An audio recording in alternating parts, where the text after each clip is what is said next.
మీ అన్న చేయమంటే చేశానని చెప్పుకోవడమా ఏమన్నా బుల్లి పాపాయా చెప్పమంటే చెప్పింది చేయడానికి? వెంకటకృష్ణ గారు ఇక్కడ వినిపిస్తుందండి? వినపడుతుంది, చెప్పండి. వెంకటకృష్ణ గారు ఏంటంటే అక్కడ కాంపిటీషన్ ఏంటంటే ఎవరు ఎంత తీవ్ర స్థాయిలో ఎంత దుర్మార్గంగా తిడతారో వాళ్ళు అతనికి ఇష్టలు,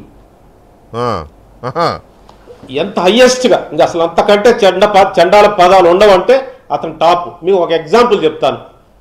పద్మ గారికి చాలామంది తెలిసాడు. వారికి ఒక అతను మంత్రివర్గ విస్తరణ ముందు చంద్రబాబు గారి ఇంటి మీదకి వెళ్ళి అనవసరంగా ఎవరికి సంబంధం లేదు, ఎవరు ఇంటి మీద పోయి రాళ్ళు వేసి గొడవ చేశాడు. చేసిన తర్వాత నెక్స్ట్ ఒక 2-3 డేస్ తర్వాత అక్టోబర్ 2 గాంధీ జయంతి, స్వచ్ఛ భారత్కి విజయవాడ వచ్చాడండి. మీరందరూ అది వెరిఫై చేసుకోవాలి అక్కడ ఎవరెవరు ఉన్నారో. మరి స్వచ్ఛ భారత్ ప్రోగ్రాం అయిపోయి ఆ కారు ఎక్కబోతున్నప్పుడు అందరు లైన్లో నిల్చొని నమస్కారం పెడుతున్నారు. కారు మంత్రివర్గ విస్తరణ కూడా జరగబోతుంది. 1 వీక్ 10 డేస్ తర్వాత మంత్రివర్గ విస్తరణ జరుగుతుందన్నమాట. జోగి రమేష్ని పిలిచి అందరి ఎమ్మెల్యేల ముందు జోగి కీప్ అప్ అంటే అలా చేస్తే మీకు మంత్రులు వస్తాయనే సంకేతం ఇచ్చాడు. నిజం, ఇట్ ఈస్ ఎ ట్రూ, వాస్తవమే, కరెక్టే. అట్లే కాదు, ఇందా ప్రెస్ మీట్ల గురించి మాట్లాడుతున్నారు. ప్రెస్ మీట్ పార్టీ ఆఫీస్ కానీ పార్టీ డయాస్ కానీ సాక్షి ఛానల్లో ఏదన్నా వార్త రావాలంటే సాక్షి ఛానల్ కానీ సాక్షి పేపర్ కానీ లేకపోతే కొన్ని మీడియా సంస్థలు ఉన్నాయి, వాళ్ళకి సంబంధించిన కొన్ని ఛానల్స్ ఉన్నాయి,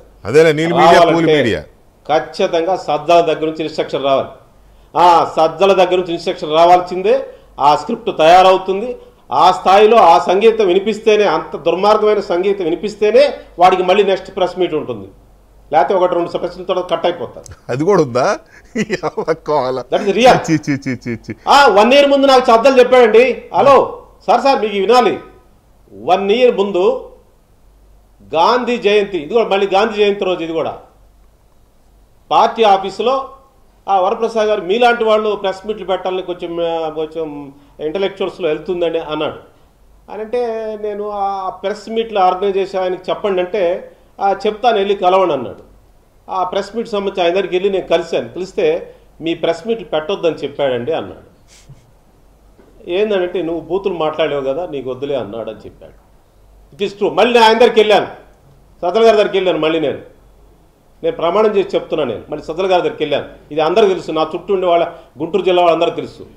మళ్ళీ నేను సజ్జల గారి దగ్గరికి ఏం సార్ ప్రెస్ మీట్కి పెట్టకపోతే రాజకీయ నాయకుడిగా నాకు ఏం గుర్తింపు ఉంటుందని ఏదో ఒకటి నాకు తెలిసిన ఏదో మాట్లాడతాను లేనంటే, లేదండి మీరు అంత స్థాయిలో తిట్టలేరు, మీరు మరీ భాష మీరు చాలా లైన్ అండ్ లెంగ్త్ చూస్తారు, మీరు ఒక పని చేయండి, ప్రెస్ మీట్లు వద్దు కానీ మీరు బయటలు ఇవ్వండి బయట అన్నాడు.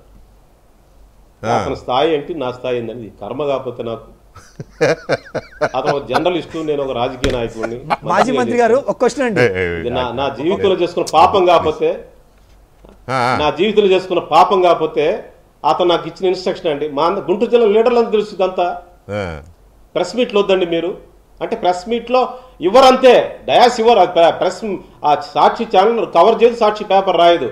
మా శర్మిలమ్మ గురించి అది ఇచ్చారంటే వాళ్ళ ఇన్స్ట్రక్షన్ వాడు చెప్పినట్టు చెప్తేనే. చెప్తాడు సార్. మీడియా అంటే అందరూ రాయాలి కదా సార్, మీడియా అంటే అందరూ రాయాలి కదా. చెప్తే ఇట్లాంటి మీరు తిట్టిన వాళ్ళందరి తిడితేనే, ఎంత డోస్లో తిడితే, ఎంత దుర్మార్గం తిడితే వాడికి అప్రిషియేషన్ ఉంటుంది, వాడికి ఇంటర్వ్యూ ఉంటుందండి.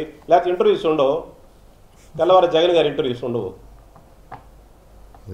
ఇది ఏ పార్టీయో, ఆ పార్టీ సైకాలజీ ఏంటో, పార్టీ నాయకత్వం సైకాలజీ ఏంటో, ఆ డిక్షనరీ ఏంటో, ఆ సిలబస్ ఏంటో, అక్కడ ఉన్న ప్రొఫెసర్లు ఏంటో, అక్కడ టీచింగ్ ఫ్యాకల్టీ ఏంటో నాకు అసలు ఏమీ అర్థం కాదు. వరప్రసాద్ గారు మీరు టీచర్గా కూడా పనిచేసిన వాళ్ళు, మీరు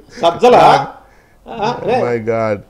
పద్మ గారేమో ఉద్యమాల్లో చేశారు, మీరేమో ఉపాధ్యాయుడిగా చేశారు. ఏది దరిద్రం ఏంటి, ఈ దౌర్భాగ్యం ఏంటో నాకు అర్థం కాదు. Anyway I'm sorry to say మీలాంటి